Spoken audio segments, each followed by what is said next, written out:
The first modern man, Homo kibish, appeared here in the Great Rift Valley in southern Ethiopia 195,000 years ago.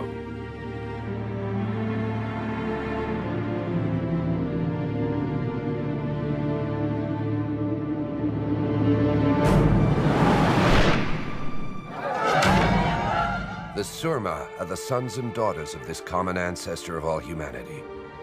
As our brothers who've been in existence over time, they can teach us much about both our recent and remote past. There are 28,000 Surma living separately from the outside world. They reveal the secrets of Donga. This legendary violent duel is a regular part of a fierce existence in which weakness means death.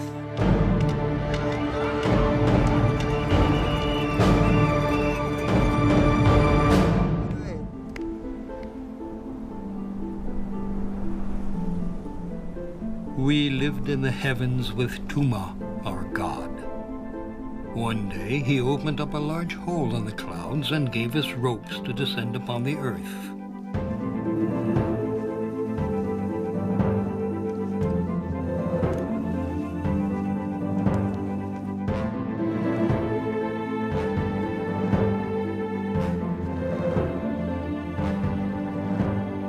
We arrived here in the valley of the Kibish River. While grinding millet, a woman broke the ropes by accident. The heavens closed up. Since that time, we no longer know where to find Tuma.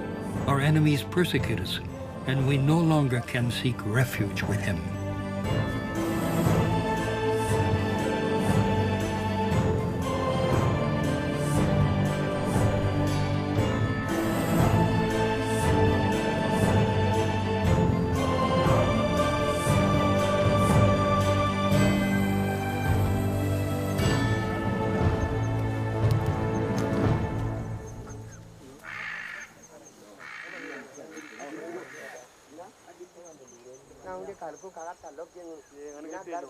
The Sudan lies just opposite.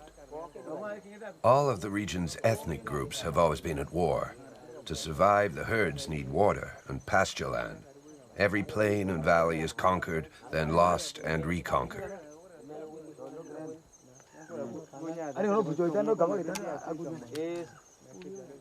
Hole Kiwo and his men are watching out for the Bumi. The Surma's ancestral foes have seized the plain below. In war-ravaged Sudan, Muslims in the north fighting Christians and animists in the south are prime targets for arms dealers. In the townships along the border, the Surma trade cattle for automatic rifles.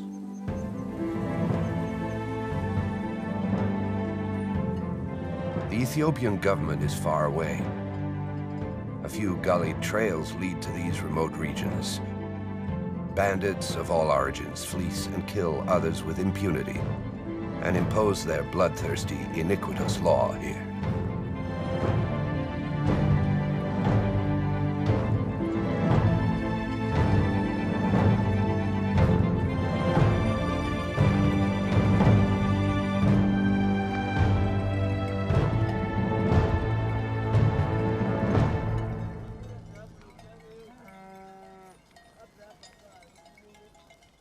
For several weeks, Surma territory has been hit by a devastating heat wave.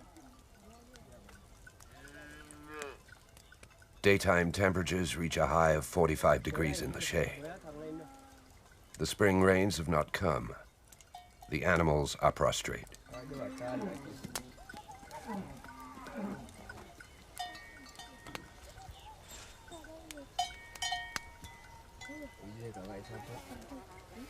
No one knows how old Dishmoy is. The Surma don't measure time in this way. The old man is a Komoru. A Komoru is neither a king nor a priest. He embodies moral authority and wisdom.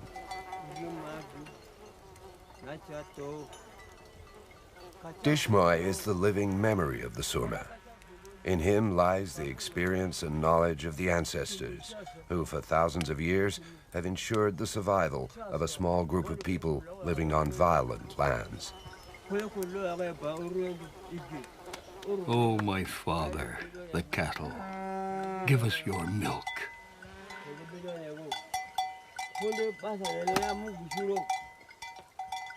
Give us your blood to drink. May you multiply.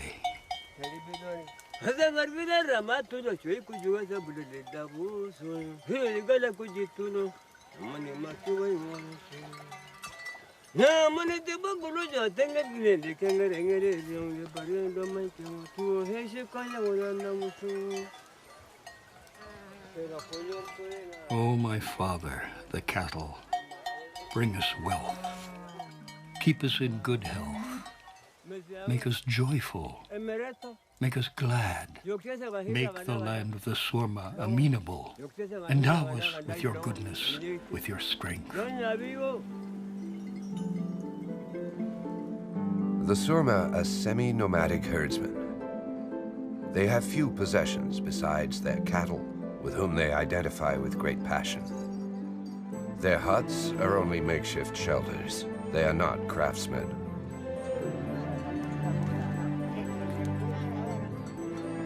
The extreme destitution in which they have always lived constitutes their strength. To a certain extent, they float, light and free, playing with time, a constant thread.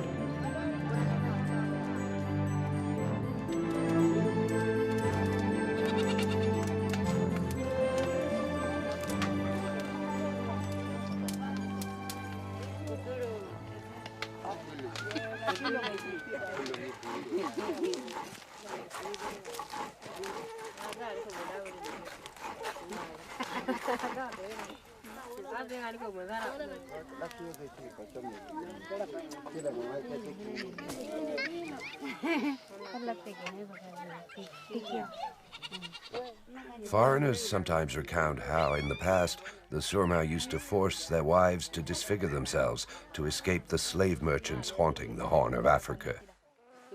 This is only a rumor, however. Surma women are the only women in Africa who still wear lip plates.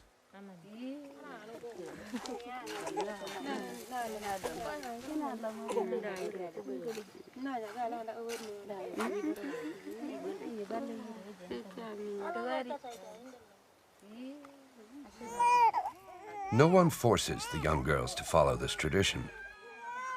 Their lower lips are pierced when they are between 12 and 18 years old.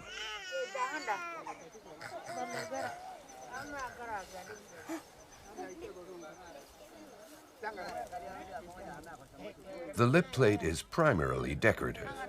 The larger the plate, the more appealing the woman, and the greater the number of cows that need to be given to her family in order to marry her.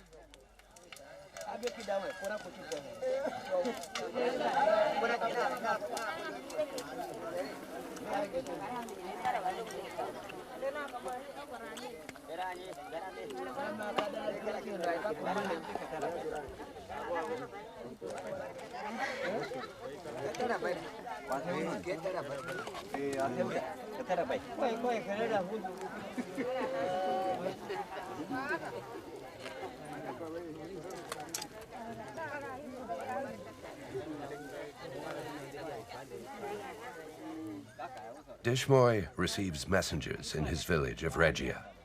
Unsettling information comes from all over Surma territory. Not many have experienced droughts on a scale such as this one. Our cattle are suffering. The Kibish River has gone underground.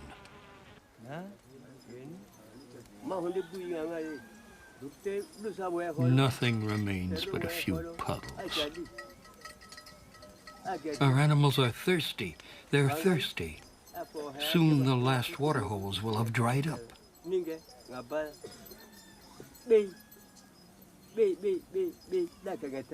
What will the cows drink? The rainmaker's prayers go unanswered. Has Turma abandoned us? Seeing our animals perish tears my heart out. Our enemies have infiltrated our lands. They've attacked an encampment of herdsmen in the plain. They've killed 4 young men and have stolen a large herd. We cannot let them do this. I'm worried, very worried.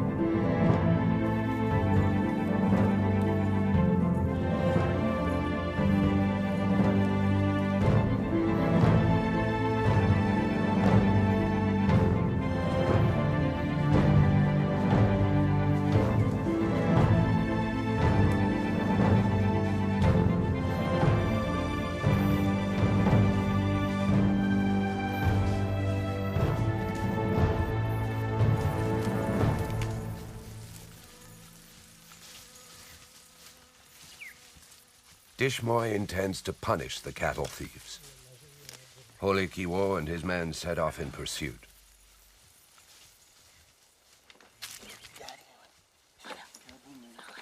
Who has left these recently made footprints?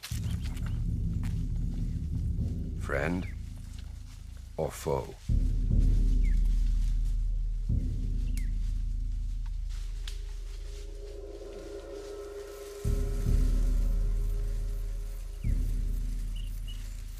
No one knows who will suddenly loom up out of the brush. Surma and Bumi play a lethal game of hide-and-seek.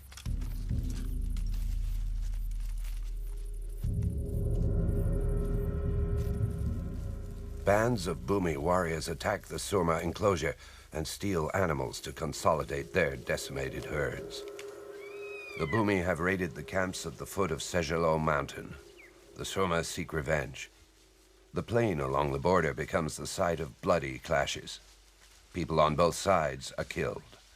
They kill not out of hatred, but by necessity, to frighten the other and run him off the coveted lands.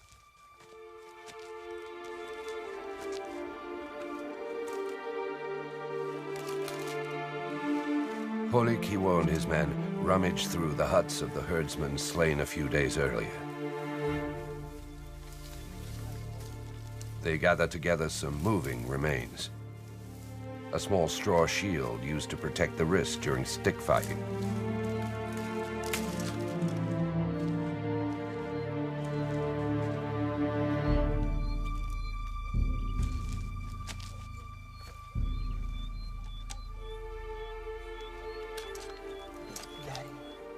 A piece of hollowed-out wood with which herdsmen collect milk and cow's blood.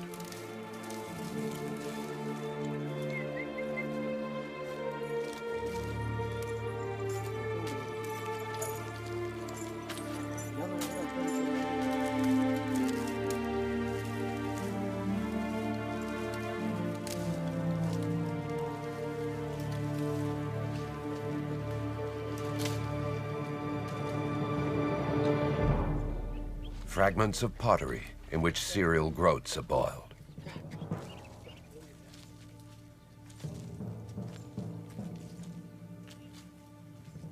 Now the Bumi are far away. They've reached the border, their booty in tow. In turn, the Surma will have to steal cattle. Again and again, forever.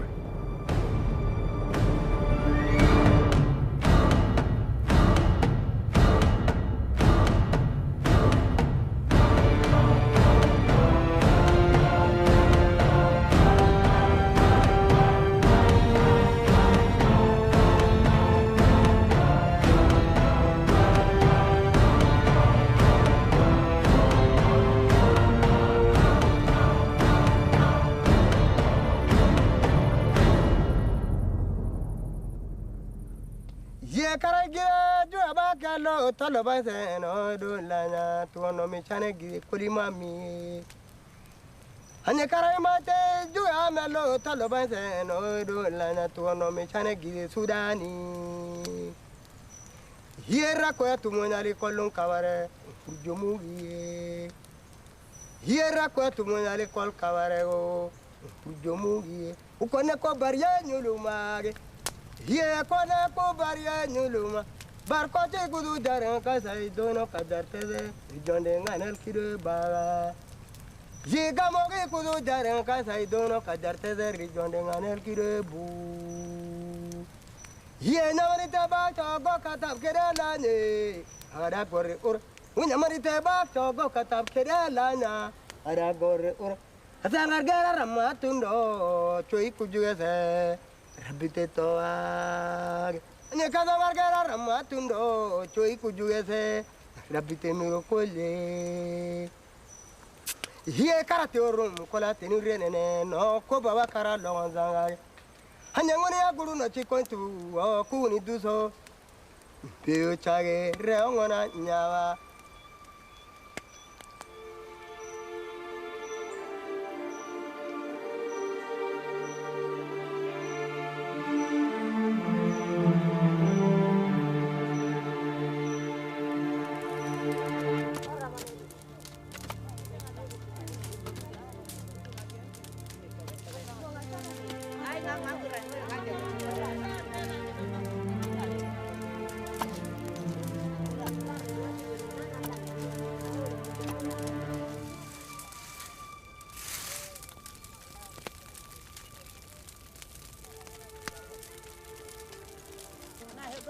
The volcanic soil of the Kibish Valley is fertile. There are 2 annual harvests. The Surma burn the stubble and plow under the soil before sowing sorghum, corn, and peas.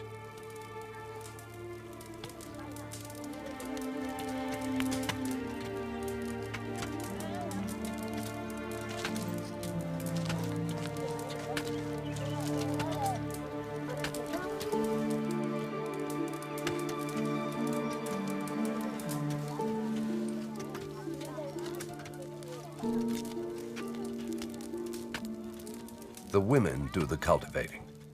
Young boys keep watch over the herds. The men save their energy for war.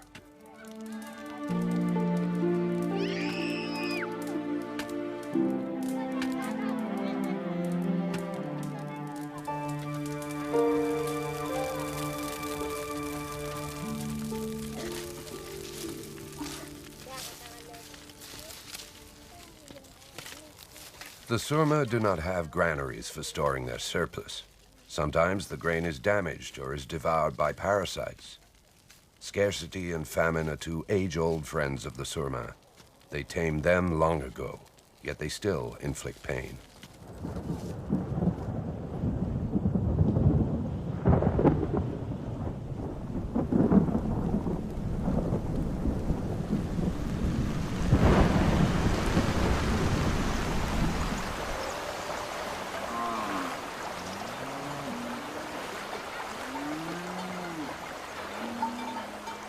Tuma has heard the witch doctor's pleas and has granted them. The rains come gushing down, and in great abundance.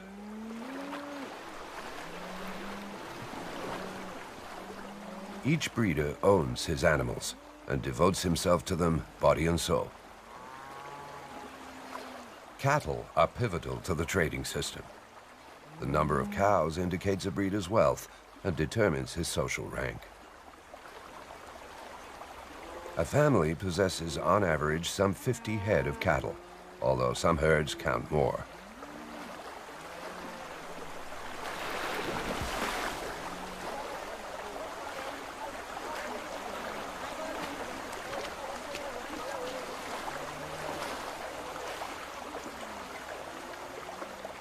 Once again, the herds supply the milk and blood that give the Surma exceptional vitality and a fighting spirit that they draw upon and expand throughout their lives.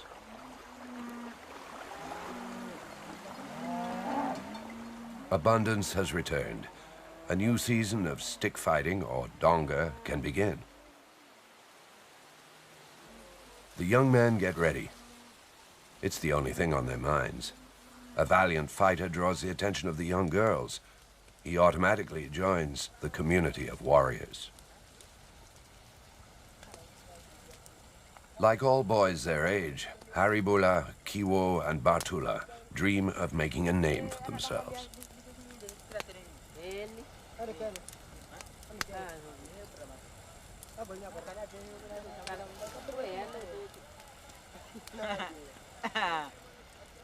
Are you going to fight soon? I hope so, but I'm not sure I'm ready. I will. It's my ancestors' culture. I want my father to be proud of me. I want to fight a great many Dongas. I didn't eat enough during the dry season. We need to grow stronger.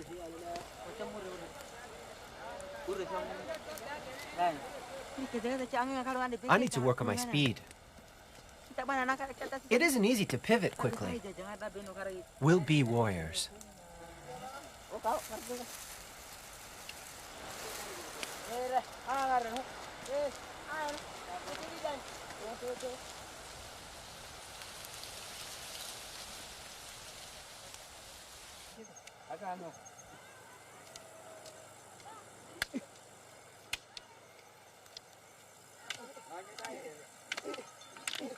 Because of the Donga, the Surma have a reputation of being a brutal, cruel people who derive pleasure in barbaric violence.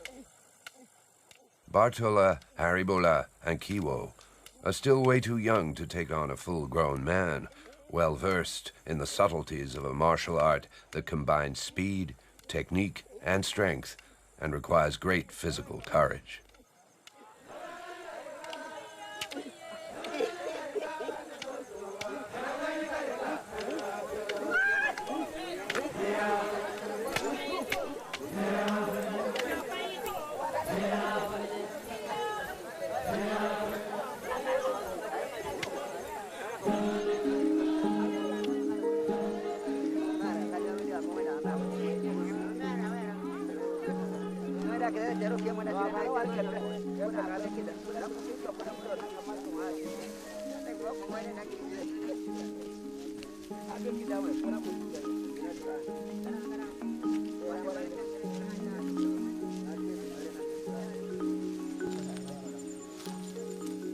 Before Donga season begins, the Komuros call together the warriors and the elders.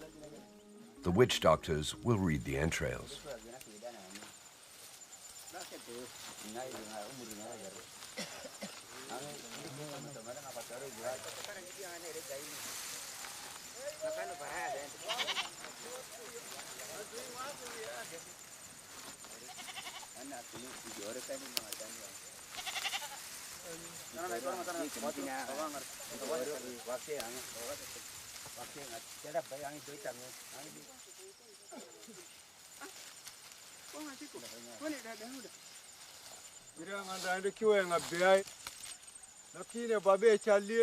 We are gathered here all together.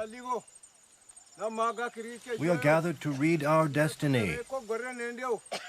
And the diviners are with us. Let them sacrifice goats and read their entrails.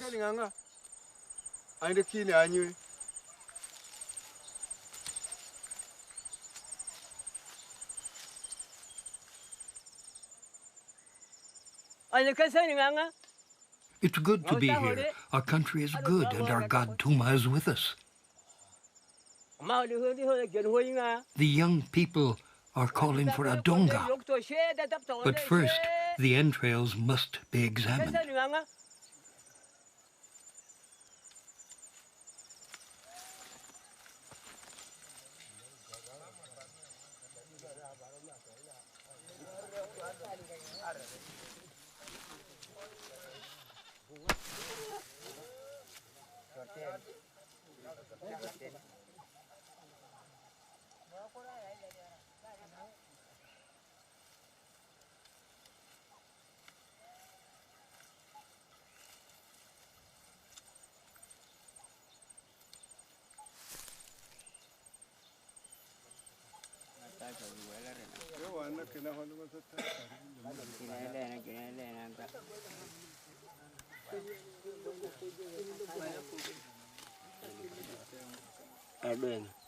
That looks good.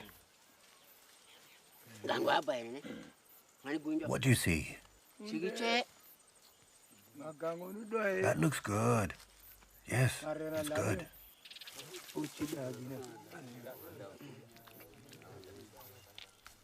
This part is good. That one there is also good. It's good. It's good. We have no problems.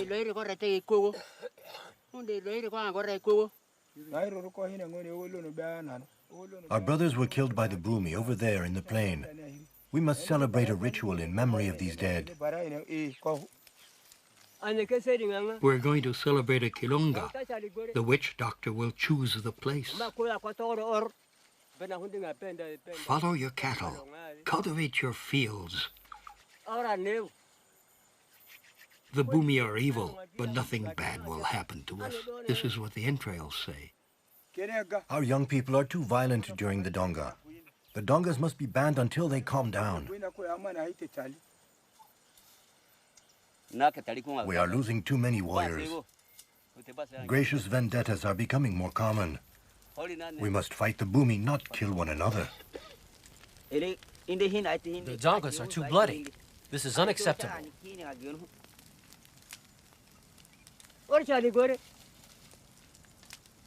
Killing a brother goes against the spirit of our people. I do not want to see any more deaths. We will celebrate a Kilungar for our dead. The ritual will soothe their spirit. Everything will be fine. I will authorize a Dunga, and young people will come from near and far.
Polygamy is the rule for the Surma. A warrior can marry up to 7 or 8 women. But violent deaths are so numerous that young women sometimes have trouble finding a husband.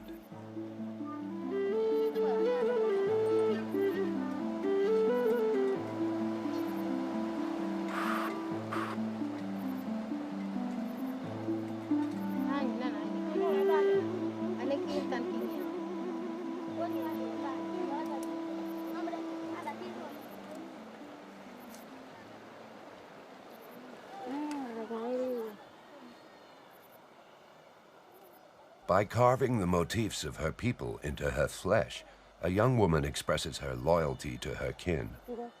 She is honoring her ancestors, who gave birth to countless generations of Surma.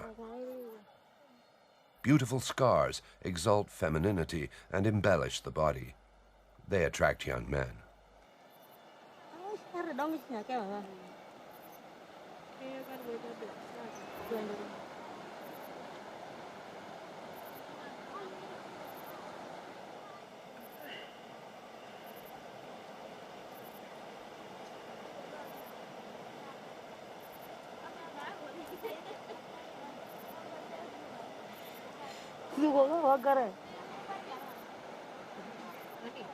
To ward off all risk of infection, the wounds are rubbed with plants that have antiseptic properties.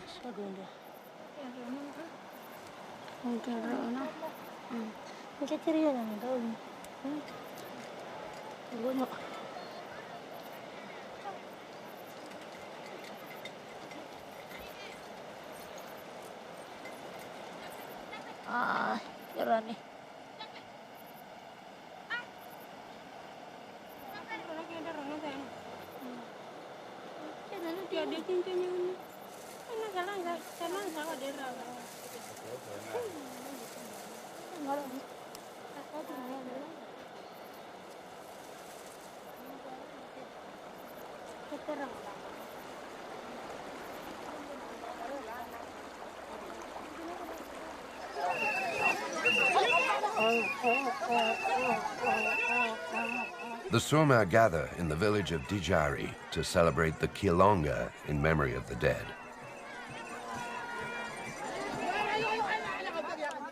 An enclosure for the cattle was built on the outskirts of the village for the ceremony. The Kilonga ensures that the souls of the dead warriors will always be present in the village. They will look after the community as long as the Surma exist.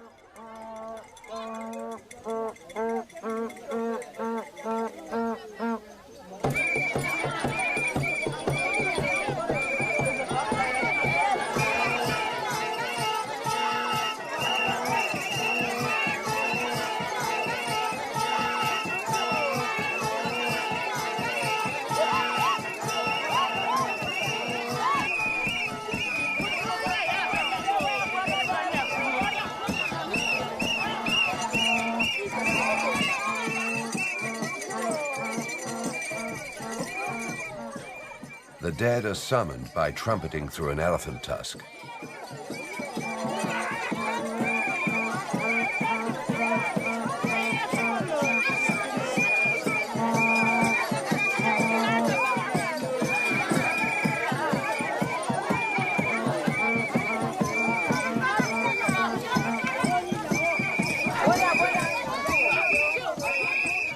The hut on which the warriors are dancing represents the symbolic dwelling of the deceased.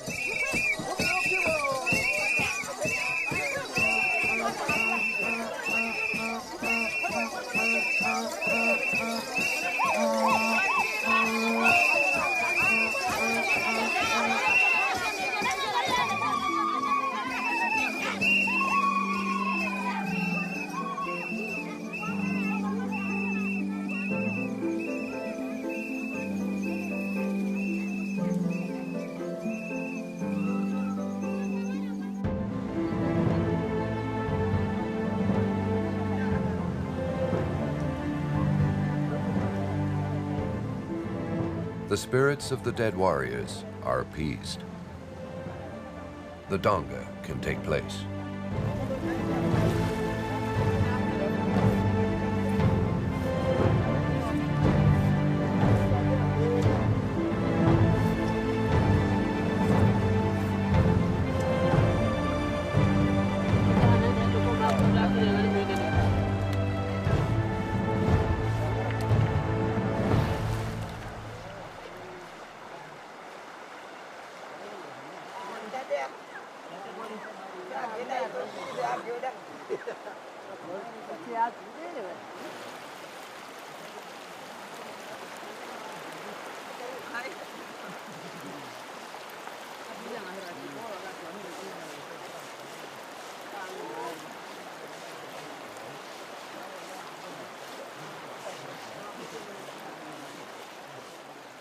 Oleg Kiwo and his men prepare for combat with fighters from other villages.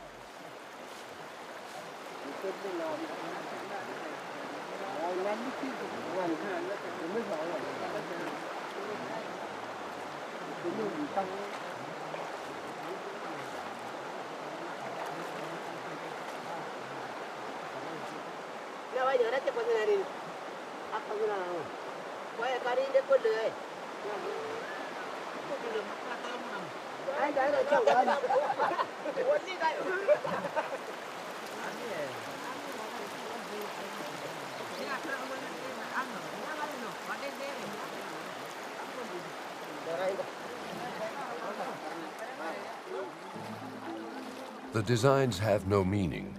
They're purely ornamental. Each one has confidence in the imagination of his comrades.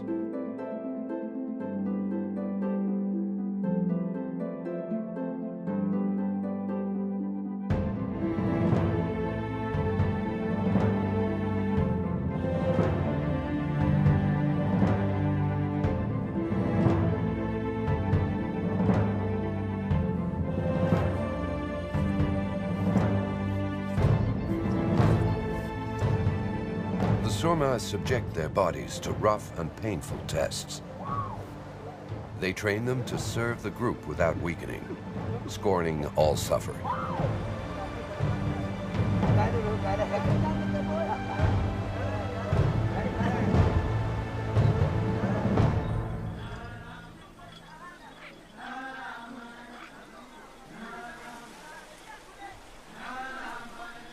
The young men of the Kibish Valley and the surrounding mountains gather in the clearing chosen by the witch doctor.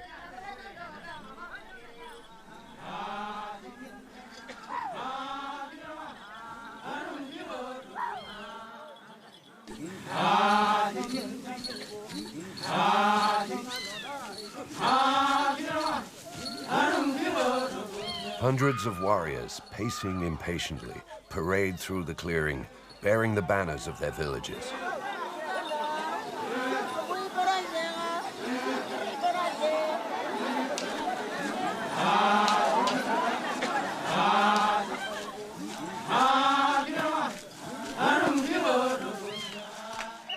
The Surma have observed soldiers hoisting the Ethiopian flag. They liked the ceremony and have improvised flags.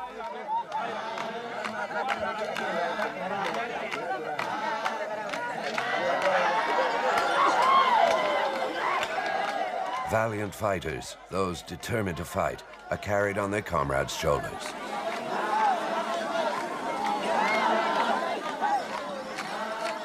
Some fighters wear makeshift armor, which they've patiently made while guarding the herds. Shields for the wrist, made of braided straw. Helmets made of plant fiber.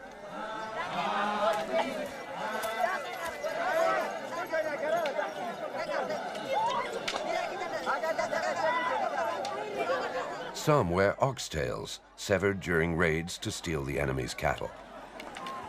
The donga weapon is a flexible pole 2 meters 20 long. The tip has been carved into the shape of a phallus.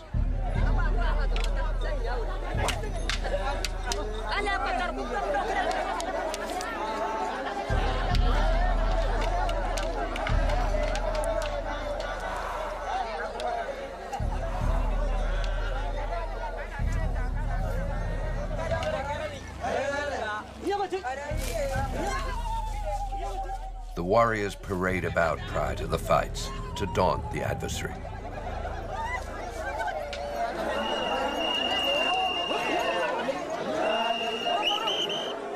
They challenge one another, size each other up, searching for the Achilles heel in the other's expression.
The donga is not a tournament. No one wins or loses. The only thing that matters is the confrontation, skill, and endurance.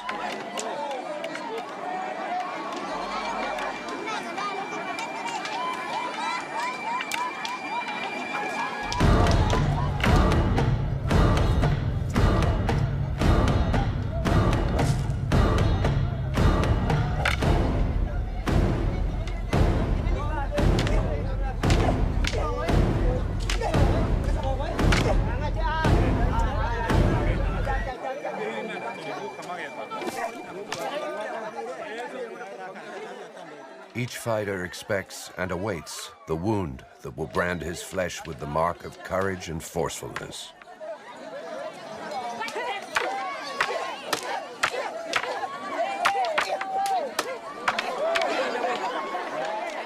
The skin bursts on impact. The bones break.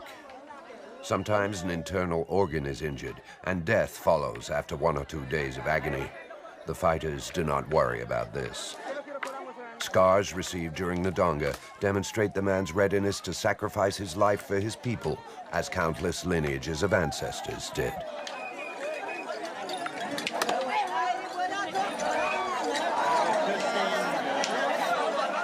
Blood irrigates the existence of the Surma. They drink it, derive nourishment from it, let it flow abundantly. The stick fight is a metaphor for an existence revolving around combat. The Surma, men and women, must fight throughout their lives against enemies, against a climate that causes pain, against diseases that strike man and beast.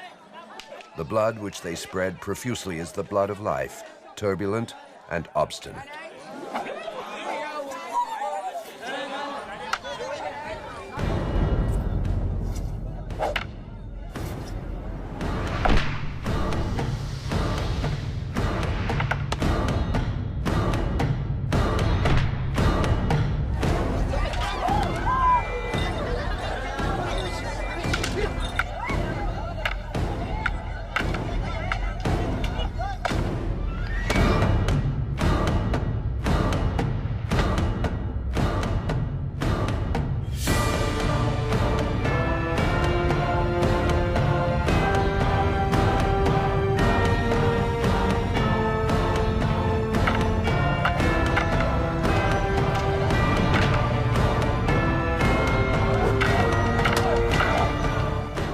The powerful, determined blood of the Surma is the blood that our common ancestors, who first surfaced in this very place, handed down 195,000 years ago.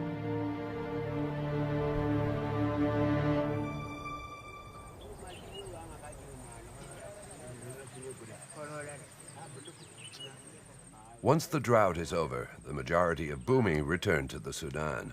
Yet bands of warriors remain in the plain. They harass the Surma, killing in broad daylight. Dishmoy is exasperated. The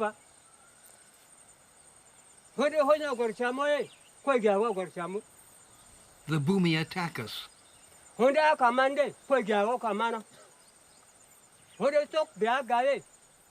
They kill here, in our valley. They want our land. We have nowhere to go. We must live and die on our land.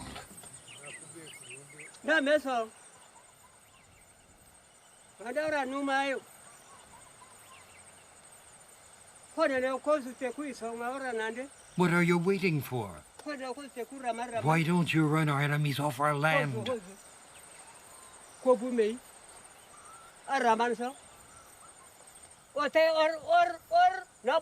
There are many of them, but there are many of us.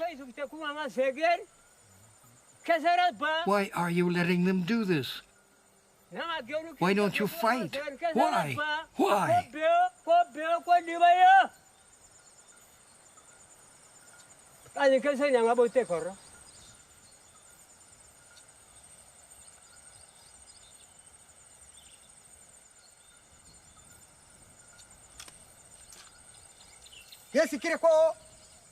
You must find them and kill them.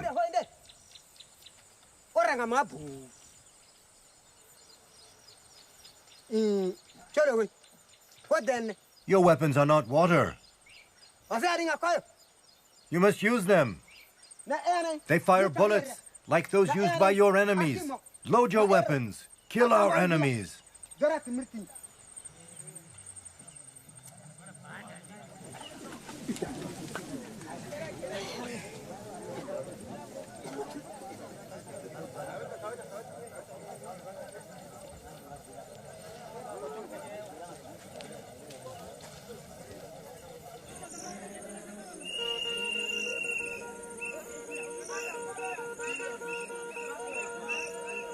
Attacking the warrior's self-esteem is one of the Comoros' traditional techniques.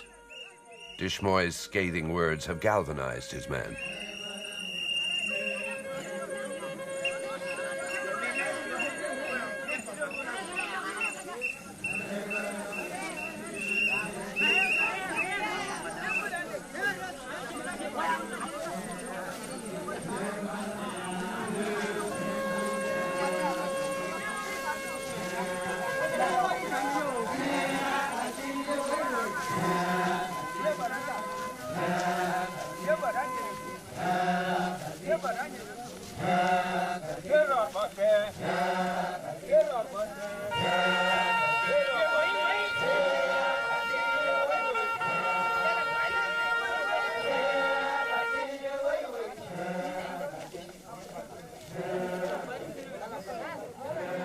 The Surma confide their battle cry to the winds, and the winds carry it within earshot of the Bumi.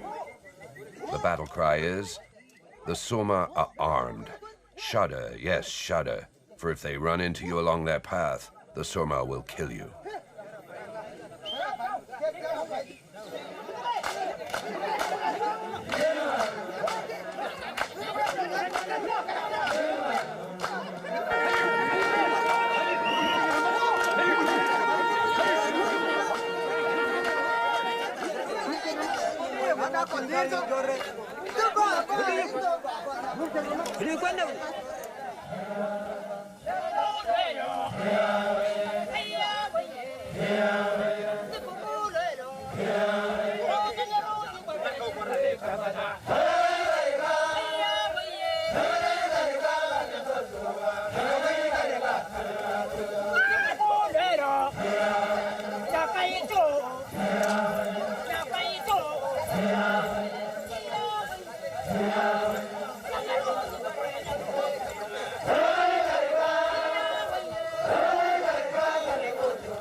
The enemy has received the message.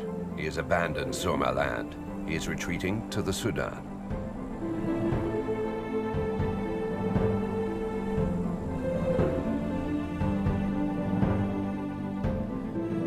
War subsides for a period of time, but tomorrow, the day after tomorrow, it will break out once again. Holy Kiwo and his men keep watch over the confines of Surma territory. The warriors have been keeping watch for thousands of years. They will protect their unique people for as long as they live.